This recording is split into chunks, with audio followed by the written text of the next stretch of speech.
Gangster Nayeem అక్రమాస్తుల case నీరుగారిపోతుందా? ఈ కేసులో బలమైన ఆధారాలు సేకరించడం పోలీసులకు సవాలుగా మారిందా? అంటే అవుననే అనాల్సి వస్తుంది. ఇప్పటి వరకు బాధితుల వాంగ్మూలం తప్ప పక్కా ఆధారం ఒక్కటి కూడా దొరకలేదు. ఈ పరిస్థితుల్లో ఏ విధంగా ముందుకు వెళ్లాలన్న దానిపై అధికారులు తర్జన భర్జన పడుతున్నట్లు సమాచారం. ఎన్నో సెటిల్మెంట్లు, బెదిరింపులు, కిడ్నాపులు, ఎంతో మంది బాధితులు, వేల ఎకరాల భూములు కబ్జా. ఇదే గ్యాంగ్స్టర్ నయీం నేర చరిత్ర. కానీ వీటికి ఆధారాలేవి? నయీం ఇళ్లతో పాటు డెన్లలో లభించిన డాక్యుమెంట్లను బట్టి 1130 ఎకరాల భూమి నయీం సంబంధికులు, బినామీల పేర్ల మీద ఉన్నట్టు సిట్ గుర్తించింది.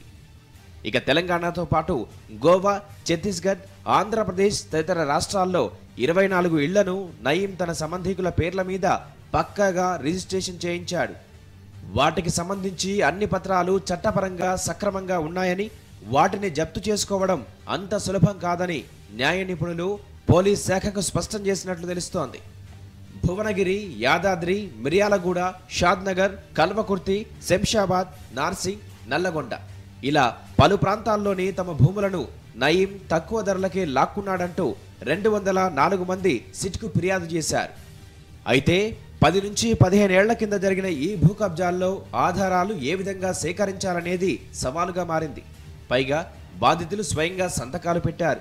రిజిస్ట్రార్ కార్యాలయాల్లో పక్కాగా నమోదయ్యాయి.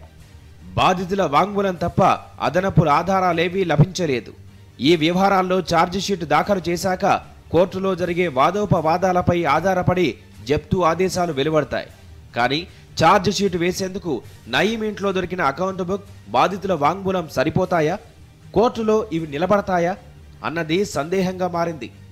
నయీం 1130 ఎకరాల భూములను తన అనుచరులు, బంధువులు, అధికారులు, రాజకీయ నాయకుల పేర్ల మీద రిజిస్ట్రేషన్ చేయించాడు.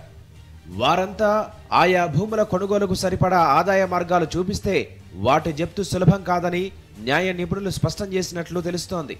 ఇప్పటి వరకు గట్టి ఆధారాలున్న 300 ఎకరాలను మాత్రమే జప్తుగా కానీ బాధితులకు అందించేందుకు కానీ వీలయ్యే అవకాశం ఉన్నట్టు తెలుస్తోంది.